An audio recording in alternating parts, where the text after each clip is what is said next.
do a little video, show off my lights, put on my old 85 F250. I like them. Some police officer first stopped for a ride program a week or two ago. He said you can't have blue forward facing lights. Oh, I love this. That's my dome light. It's out of the first transport I ever drove. It was like a shunt truck from the 70s, Freightliner with an air starter. It was awesome. Little black Cummins. I found it in a junkyard a while ago, so I took its filter housings and a dome light and a couple odds and ends. Oh yeah, and I put the old Rebel flag up there, did a little bit of trim painting in here.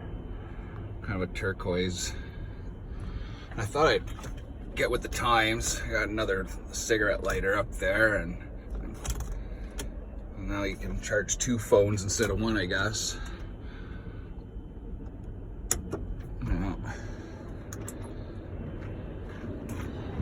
So I kind of like having blue lights though. It just kind of matches the color of the truck.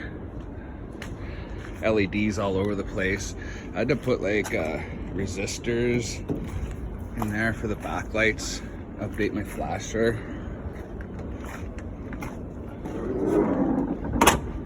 Yeah, those are the lights that their police officer was bothering me about. I don't think he really cared about the grill. I thought I'd go with the kind of 90s themed grill.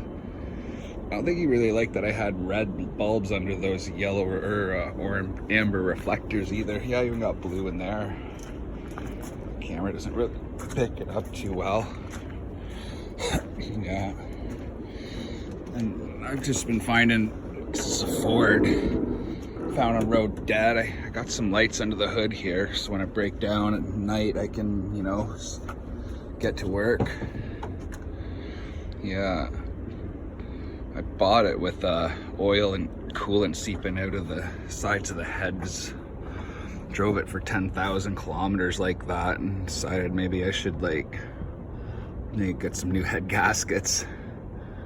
Has low oil pressure too, so I thought maybe it was the spring in my oil filter housing in the oil cooler, pressure regulator, spring valve thingamabobber. Turns out it's not that. But for people that are having problems getting that oil cooler out, you know, you unbolt it, and you can, whether you want to crawl under there or be up here. I was up here. I just kind of pulled it this way and got a hammer and knocked one of the ends off of it, and it slides right out that way. It's great, actually. I'll show you. I'm waiting for the gaskets and O-rings for it to come in. Where did I throw that? Oh, there it is. Yeah, here she is. Yeah. So that right there is your oil pressure regulator valve, spring-a-bobber. It seems to have good tension on it. Yeah, so that's not my problem. Probably looking at a cracked oil pickup or some damn thing. Or maybe the pickup's plugged with crap. That's quite possible too. Because this truck, she sat for probably a decade or so around the Brooks area in Alberta, and some mice were living in it. That vent over there on the floor, it had a big old rat's nest in it, and I was putting glow plugs in it when I got home here to Ontario, and in the back of the intake under that turbo, there was another big old rat's nest. Now,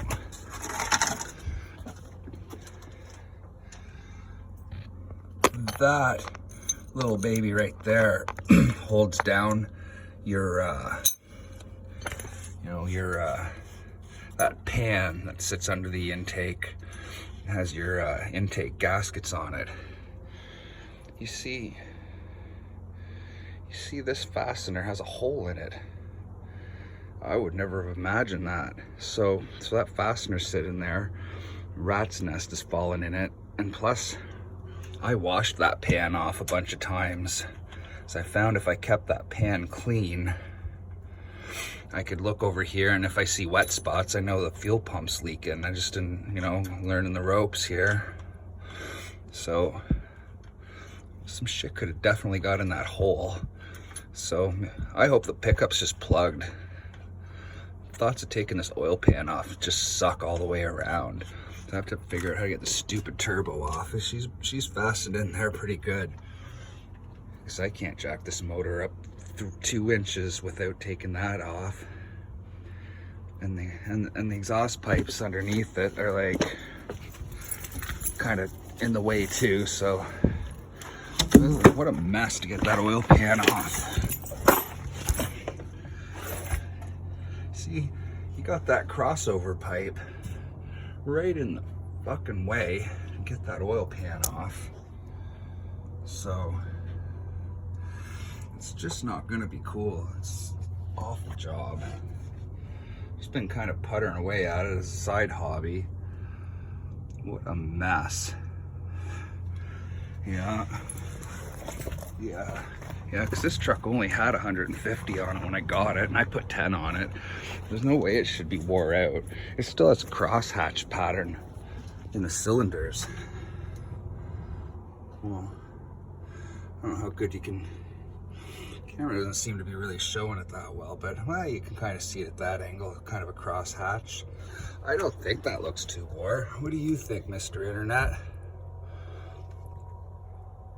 There. Still has that pattern. Can't be that wore. But anyway, yeah, that's my baby. Oh yeah. Since I'm waiting for parts, take forever. Put a fuel sump on this baby.